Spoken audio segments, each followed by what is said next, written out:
Jadi Jason ini memang perlu perhatian ya. Dan mungkin banyak publik yang bertanya sebenarnya apa faktor utama sampai kecelakaan ini bisa terjadi. Betul, dan padahal kalau kita lihat dari medical check up sebelum melakukan penerbangan itu sudah dipastikan aman, kondisi pesawat juga layak terbang begitu pemirsa. Jadi itulah pertanyaan-pertanyaan yang menjadi spekulasi apa sebenarnya penyebab kecelakaan, apa mungkin faktor teknis atau justru misalnya cuaca itu juga Ya, berpengaruh. jadi atau faktor lain. Jadi bicara soal keselamatan penerbangan terkait dengan faktor cuaca, teknis pesawat sampai dengan pengambilan keputusan di kokpit, kita akan bahas pagi ini pemirsa berdialog dengan pilot senior Kapten Hanafi Herlim melalui sambungan Zoom bersama kami.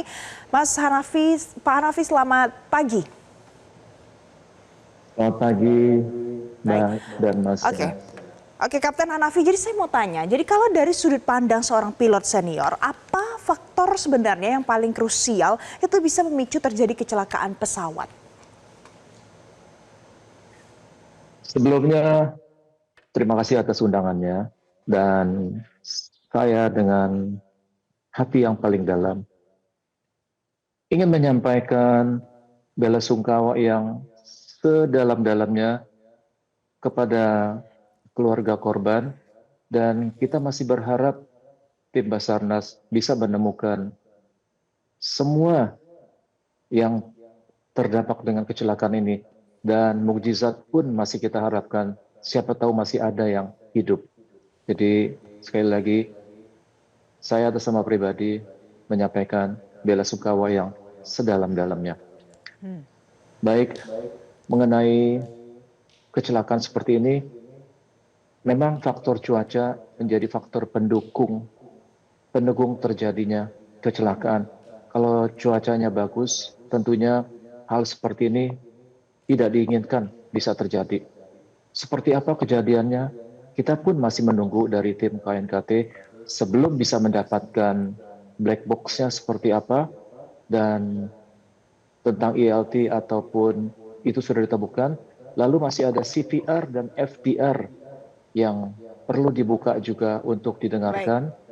Kira-kira menjelang kejadian apa yang terjadi. Seperti itu. Kapten Hanafi, tapi kalau pesawat biasa yang ukurannya lebih besar dengan pesawat ATR, apakah lebih besar kemungkinan terjadi kecelakaan dengan pesawat ATR?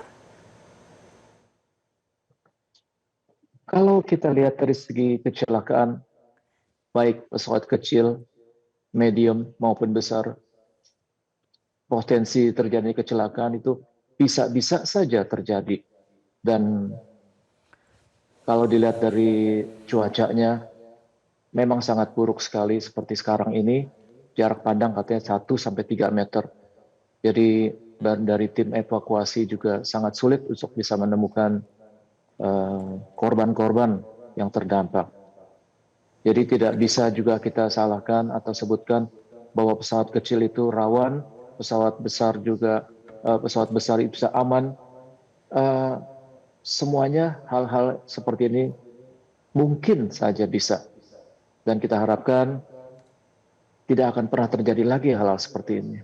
Ya, Kapten Hanafi, ada analisa bahwa pesawat ini saat melewati gunung itu menabrak.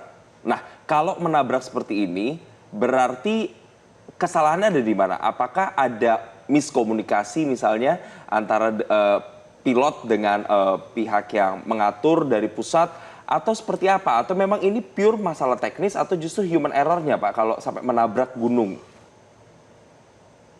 Saya tidak berani, tidak bisa berasumsi, beranalisa, berspekulasi sebelum pihak yang terkait bisa menemukan black box-nya, bisa membaca FDR atau CVR, seperti apa kejadiannya. Saya tidak bisa berasumsi seperti itu. Karena masalah ini adalah masalah yang sangat sulit untuk bisa dibaca, untuk bisa dilihat. Kita tunggu saja hasilnya seperti apa. Saya rasa itu yang paling bijak bagi saya untuk mengatakan ini. Oke, nanti usai jeda, Kapten, kami masih akan tanya soal bagaimana pengaruh cuaca terhadap penerbangan, khususnya dengan pesawat ATR. Tapi pemirsa, kita jeda terlebih dahulu, tetaplah bersama kami. Kembali kita lanjutkan dialog pemirsa bersama dengan Kapten Hanafi. Kapten, kalau melihat saat ini kondisi cuaca itu berubah-ubah, terutama di wilayah yang dilewati itu di Kabupaten Pangkep itu pada saat itu mungkin berkabut sempat juga hujan turun juga. Seberapa besar pengaruhnya? Kalau tadi Kapten hanya mengatakan itu sebagai faktor pendukung sebenarnya, tapi sesignifikan apa untuk kemudian bisa mempengaruhi sebuah kecelakaan terjadi? Di setiap airport itu ada aturan atau prosedur sebatas minimal dari jarak pandang atau visibility. Jadi kalau visibility-nya memang sudah rendah, itu memang tidak diperkenankan bagi kita untuk terbang lebih rendah. Karena itu faktor keselamatan yang mana visibility itu memang menjadi panduan bagi seorang pilot. Jadi kita tidak boleh bisa turun lebih rendah. Tapi kenapa bisa sampai terjadi hal seperti ini? Lagi-lagi kita tidak bisa berasumsi. Jadi tetap harus kita tunggu dari pihak yang terkait untuk membuka, membaca, melihat black box-nya maupun percakapannya maupun saat kejadiannya seperti itu, Pak. Baik, Kapten, dari pengalaman sebelumnya, entah itu kasus kecelakaan pesawat atau kasus pada saat pesawat sedang terbang dan menghadapi cuaca buruk pada saat terbang, seberapa penggunaan data soal perubahan cuaca, soal kondisi berawan, itu dianalisa dan digunakan oleh seorang pilot pada saat menerbangkan pesawat khususnya ATR? Saya tidak membahas masalah ATR-nya, tapi saya membahasnya secara luas, yaitu bagi seorang pilot sebelum dia berangkat. Pilot itu biasanya diberikan data-data cuaca. Cuaca di perjalanan, cuaca di destination, seperti apa, itu kita diberikan semuanya. Dan expect-nya nanti mendarat, mendarat cuacanya akan seperti apa, jarak pandang seperti apa, kita sudah dikasih tahu. Dan biasanya actualnya atau aktualitanya itu mendekati sama seperti yang diberikan oleh BMKG misalnya. Jadi itu bisa kita jadikan panduan bahwa kita harus seperti apa, bagaimana, dan itu ada briefingnya dari sang pilotnya sendiri kepada pasangannya. Oke, Kapten Hanafi, dari kasus ini kita juga melihat bahwa ada proses hilang kontak begitu. Nah, saya mau tanya, sebagai orang awam kalau misalnya untuk sampai kepada hilang kontak, ada golden period-nya nggak? Misalnya mungkin ada sepersekian detik atau sepersekian waktu yang kemudian dari pusat atau yang bisa men-tracking itu benar-benar bisa melacak keberadaannya sampai benar-benar sebelum hilang begitu. Biasanya di setiap menara pengawas atau ATC itu mereka mempunyai radar. Radar itu yang akan digunakan untuk meng-guide, memandu sang pesawat atau sang pilot untuk diarahkan ke kiri, ke kanan, atau memang sudah on track, sudah pada jalurnya.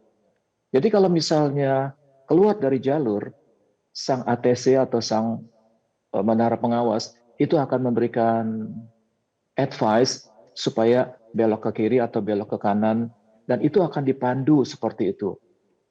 Kalau sampai hilang kontak, mereka sebelumnya keduanya sudah berhubungan. Kalau sampai hilang kontak, berarti ada sesuatu, ada something wrong. Sesuatunya ini kenapa bisa tidak terjawab panggilannya? Ya, mungkin pada saat kejadian seperti inilah yang dinamakan dengan lost contact. Kalau lost contact, berarti keduanya sudah berkomunikasi. Saya rasa seperti itu. Baik, oke. Nanti kita mudah-mudahan menunggu apa hasilnya yang sekarang tim SAR gabungan sudah lakukan dan mudah-mudahan tidak terjadi lagi kejadian serupa. Terima kasih Kapten Hanafi Herlim, pilot senior sudah memberikan perspektif baru untuk pemirsa Selamat Pagi Indonesia. Download Metro TV Extend sekarang.